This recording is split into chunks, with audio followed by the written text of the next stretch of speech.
Let's talk about three things that would be really good for your pool if only you were doing those three things, and you're probably not. So let's talk about them, and maybe you can look at updating your swimming pool maintenance schedule. So the first one's not really even a swimming pool maintenance schedule, but it's definitely something that would help your pool a bunch. Do you take a shower before you go swimming?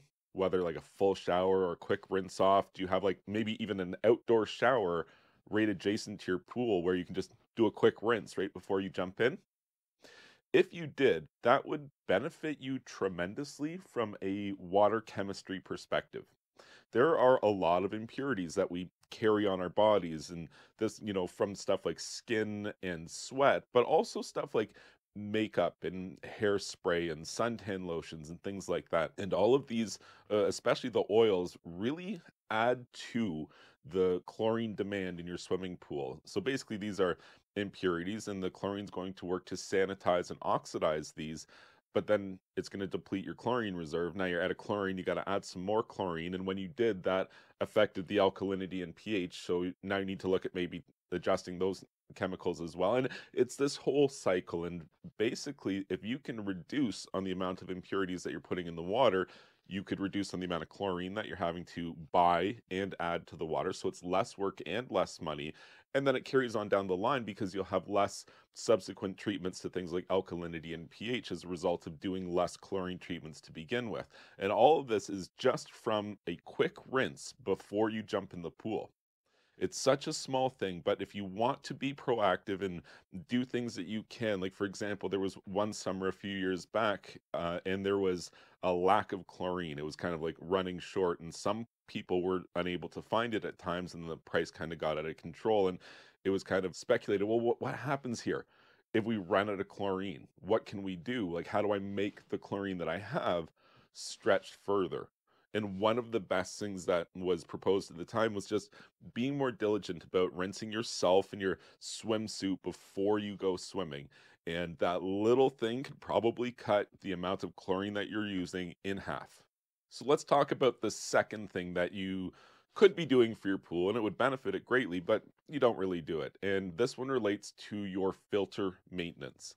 So depending on the type of pool system you have, you will have a diatomaceous earth filter, a cartridge filter, or a sand filter. And that sand filter could potentially have cotton balls, glass, silica sand. There's a couple of different media options. But regardless of which media options that you have, it's the same for all filters. You will have a clean operational pressure, and you will have an elevated pressure anytime your filter starts to get dirty. And I can't tell you what your operational pressure is because every swimming pool is unique. Absolutely every pool is unique. So there's no way to know what your pressure is other than I can give you some general information. Swimming pools tend to operate in the 0 to 30 psi range. And in general, lower is better than a higher number. A higher number indicates a higher resistance to flow, aka inefficiency. And so that's where this maintenance point comes up. So you have a filter. I'm going to pick a cartridge filter for this example. And I'm also going to pick 10 psi as your clean operational pressure. When your filters are brand new and totally clean, your system operates at approximately 10 psi at the maximum speed that you operate your pump, if it's variable speed, or just the speed that you operate your pump if it's single speed. So we have a 10 psi pool when the filter is clean. When do you clean a filter?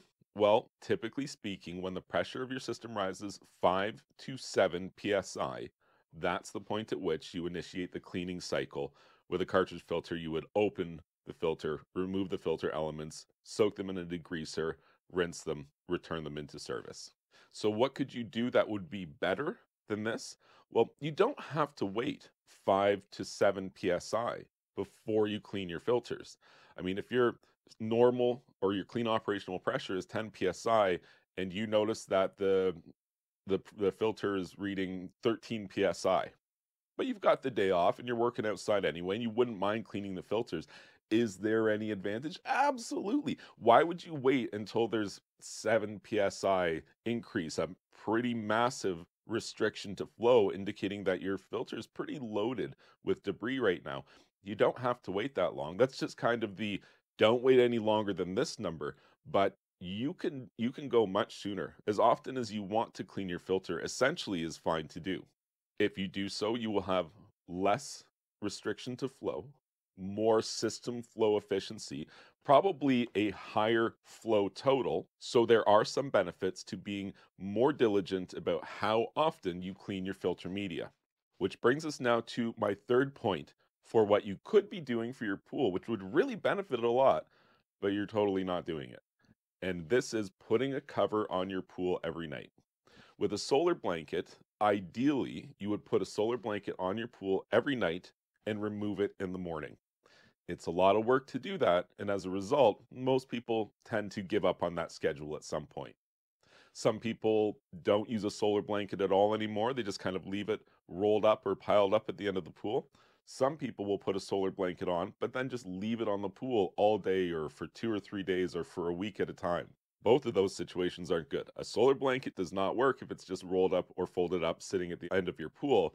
But on the other end of the spectrum, if you just put a solar blanket on a pool and leave it there all day, every day, you are almost certainly going to have a problem with green water in your pool. And even if you don't, it's simply because you're adding a ton of extra chlorine to compensate for the fact that you are creating high concentrations of bacteria and organic debris and algae that develops on top of the pool cover, where it's still, got some pockets of water, but it's protected from the filtration system and the chemically treated water of the pool. So these little pockets of water on top of the cover sit there, and the sun beats down on them, and algae starts to grow and bacteria starts to grow. And when you roll up your cover, what happens to that residual water and scum and debris? It all just goes right into your pool. So you don't want to leave a cover on 24 hours a day, because you're compromising the filtration system. You're not allowing the chemical sanitizers in the water to reach everything and make sure that you retain this sterile environment.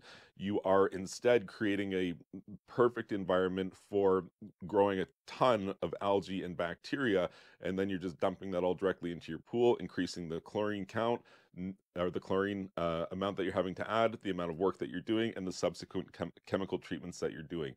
Ideally, put the cover on at night, take it off in the morning, and if you did that, you're going to experience approximately a 90% increase in thermal efficiency. And this is due to the fact that most of your evaporation is happening at night. And when you put a cover on, you're stopping over 95% of the evaporation. If there's no evaporation, there's no heat loss, there's no chemical loss. As far as a financial win, this is a solar blanket on your pool at night is one of the single best things that you can do with a swimming pool to put dollars back into your pocket. So these are just three different things that you could potentially be doing to your pool that would probably be benefiting you in the long run, but ultimately it's a little bit of work. So there's a balance here. How much work do you want to do versus how much money do you want to try to save? I hope you found these tips helpful. If you did, please like this video, subscribe to my YouTube channel, and you can check out my website, swimmingpoolsteve.com.